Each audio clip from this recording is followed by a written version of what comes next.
Where are we at with humanoid robots? I've been seeing humanoid robots everywhere on my Instagram lately, not sure about you. I've also been seeing a shitload of golden retriever activity now that we own a little golden retriever. Head to our socials if you would like to see more of Penny. But I've seen these robots folding laundry, organizing groceries, doing household chores, you name it. So I started wondering, how close are we actually? Like, realistic, when am I getting a robot to handle my cleaning, give me a back massage just before I go to bed? So I went down the rabbit hole on where the humanoid robotics industry actually stands as of late 2025. And let me tell you, the gap between what's real and what's marketing is significant. But so is the opportunity if you know where to look. So what's actually been deployed? Firstly, let's establish what we're talking about. Humanoid robots are designed with a torso, head, 2 arms, 2 legs. They're basically human form factor. And that's not just aesthetic, it's functional. They can use human tools, they can navigate human spaces, they can work in environments that we've already built. But where are they actually working right now? Because I can tell you what, it's not my home. They are in factories, specifically automotive and heavy manufacturing. Boston Dynamics Atlas is at Hyundai's new EV plant in Georgia, sequencing car parts for automated assembly. We're talking thousands of parts being organized and prepped, not a one-off demo. This is part of the production line. Across Asia, you're seeing deployment in automotive, steel, manufacturing, and appliance production. The robots are handling repetitive tasks, physically demanding work, high-temperature environments, and jobs where the 24/7 capability actually matters. These are still pilot programs, not full-scale rollouts, but the pattern is very clear. Industrial is first, with automotive and logistics leading. So then where are we at with the home reality? That's where the disconnect really is the biggest. What you've seen on Instagram, or what I've seen on Instagram, is mostly scripted demonstrations in controlled environments, unfortunately. Tesla's Optimus can clean and tidy, but it's typically specific pre-programmed task. The general purpose home robot that can adapt to your specific house, your own mess, your own routine. Well, industry estimates that that's probably 2 to 4 years out, which in the grand scheme of things isn't actually that long. And the economics are also very challenging. Early consumer units are priced between $30,000 and $90,000, and even if the technology does work, that's a significant adoption barrier for mass market. So who's actually leading at the moment? Let's get specific about who's doing what, because the competitive landscape matters here. Let's start with Tesla Optimus. They're running internal trials across their own factories right now, thousands of units. And this is classic Tesla playbook. Vertical integration, iterate fast, drive costs down through scale. They've stated their target is sub $20,000 per unit for eventual consumer release. The robot uses advanced vision systems, sensors, and AI to handle varied surfaces and manipulate objects. And the key advantage that they have is the manufacturing infrastructure and the capital to move fast. The next is Figure AI. This is one that I've seen on Instagram a lot and one that I would love in my home. They've partnered with BMW and their Figure 02 is doing precision work in automotive plants. We're talking sheet metal insertion with millimeter accuracy. And what's interesting here is they're building towards true general purpose capability. Their Figure 03, which they're positioning for home use, is designed to autonomously handle laundry, cleaning, dishwashing, food service, even delicate tasks like watering plants, although I'm not sure how delicate that really is. They're targeting mass scale from 2026, so it is just around the corner. This is powered by their Helix AI system, which is purpose-built for humanoid control.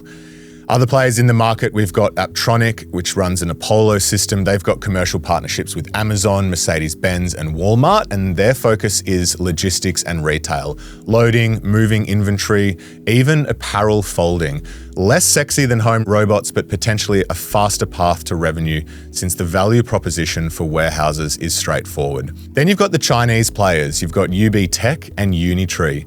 These companies are competing aggressively on price and manufacturing scale. They're already below $30,000 per unit and deploying across logistics and education sectors in Asia. The volume that they're producing is significant. Dozens of robots per site, multiple sites.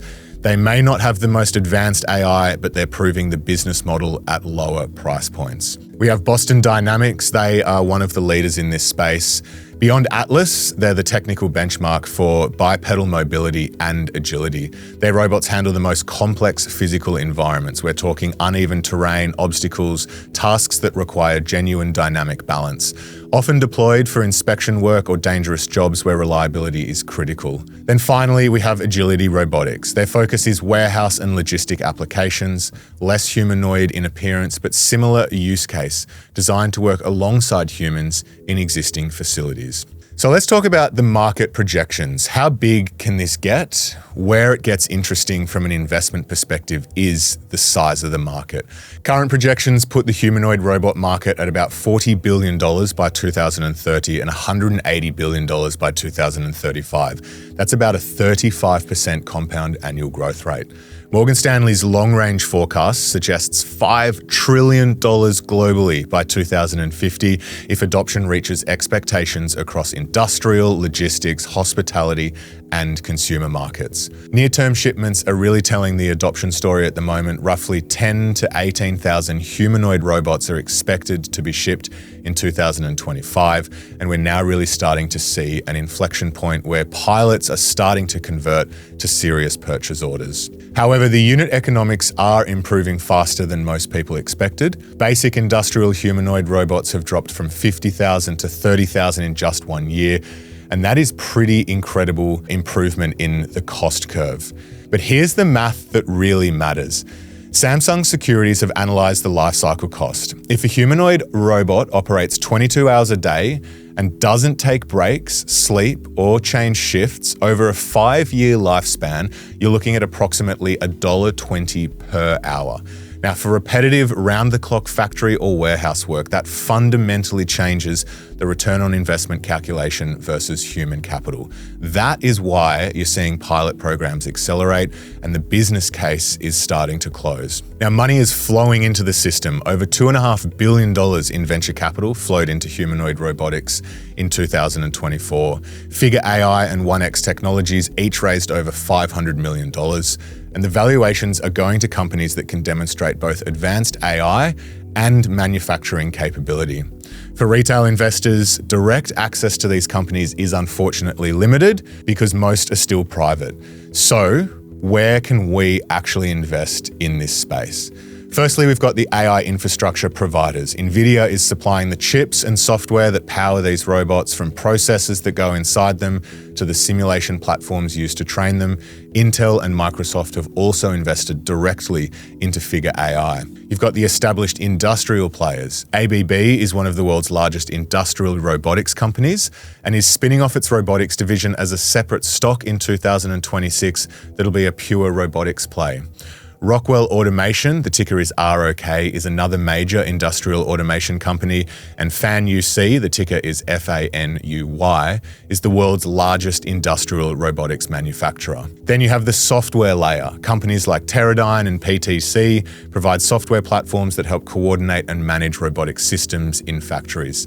And then, of course, don't forget broad exposure. There are robotics ETFs that invest across the entire supply chain if you want diversified exposure without actually having to pick individual winners. We're early in the infrastructure phase, just like EVs around 2015 or smartphones around 2008. The opportunity is here.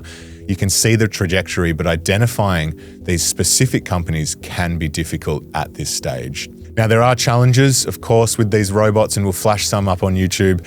The dexterity for complex or variable tasks remains an engineering problem. Most current deployments require some human oversight. These aren't fully autonomous systems just yet. For consumer applications, you need safe, affordable, and genuinely useful applications. We're not there yet on all three simultaneously. We don't want a robot strangling you to death in your bedroom.